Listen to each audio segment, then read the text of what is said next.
the series of events started, we always listen, in the summertime when it's warm weather, we always have an ear to the radio. And I was listening to this fire starting in Lake County. And I heard the air attack, the airplane when they first got up in the air could see it, and all of a sudden started ordering extra air tankers. And they were ordering more ground resources, so we had an idea that it was going to take off. Some of us, the month before, the end of July, beginning of August, were on the Rocky Fire. So you know how explosive the vegetation was in Lake County, and a good start, the thing will probably roll.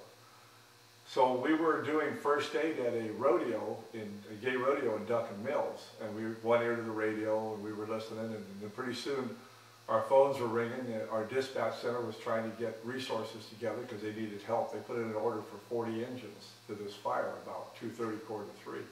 We were going over St. Helena, we could see the smoke, and the minute we got on the other side, it looked like a bomb had dropped, just massive amounts of smoke.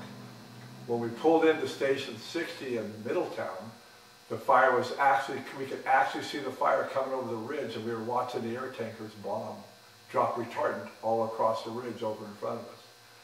And then we started back to Middletown. They said the fire's hitting Middletown, we need to get there. And on the way we were dodging poles down with wires, there was burnt cars in the road, there was abandoned cars, there was cars smashed into each other. We'd stop, see if anybody was in them. Had no idea where those people went. And then as we approached Middletown, just past Butts Canyon Road, there was fire on both sides of Middletown. And when we went across the street and down the street, and there was this little subdivision, the same thing, we'd get in there, we'd start pouring water on the fences, and then a propane tank would blow up, and we'd lose houses. And that went on for hours, one side of town to the other side of town, and it was nonstop. We'd go to one area, we'd knock the fire, and then a propane tank would blow up, and we'd have gains, we'd have losses, then we'd go to the other side of town. We went to a big apartment complex, but there was nothing we could do. It was two-story, and it was probably a couple hundred feet long, and it was already burning. There was not much we could do, just make sure nobody was in it. So we spent the night. We would, like I say, gains and losses. We'd catch some houses. I remember one particular place, we had 3 lines off a truck. I had a line, 2 other guys had lines, and we're fighting fire, and the propane tank would blow up, and we'd lose what we thought we would save in the first place. And finally, we got together with our boss, that was Jack Piccinini, the battalion chief from Santa Rosa, and he said, we've got to make a stand somewhere or we lose the whole town.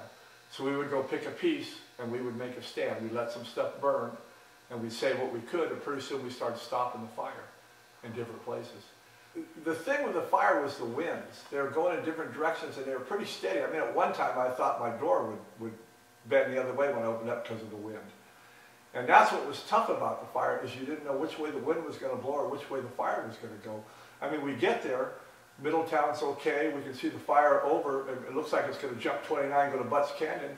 Well, in the end, it jumped way down to Spruce Grove and went 2 sides, so Hidden Valley got hit 2 sides of fire, and Middletown got hit 2 sides of fire. So the fire would basically go around and come back in. And Middletown, it jumped 29, but then it came back south and jumped Butts Canyon, came around that side of Middletown. But the side where we first got there, coming over the ridge from Cobb, came down that side of Middletown. So it was getting hit from 2 sides. Usually on a fire you have one front, you have one piece you take care of. But when you have 2 or 3 sides, it's really hard to, and we have very few resources. You have to kind of decide what's going to be, what you're going to do the most good at. Did the terrain play a factor as well? Well, yes, after 4 years of drought, everything is just tender dry. And there's a low brush down where we were, there was grassy, a lot of grassy areas. I mean, we were in town and there was a decorative bark and stuff burning. Everywhere you went, something was on fire because of the embers, the wind was blowing the embers in all directions. And you would be saving a house and look down 2 houses down and the roof was burning because the embers had got it.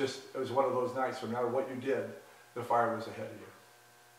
We were very fortunate that all our people made it. Nobody got hurt. We made it through and we saved a lot of stuff. We feel real good for what we did.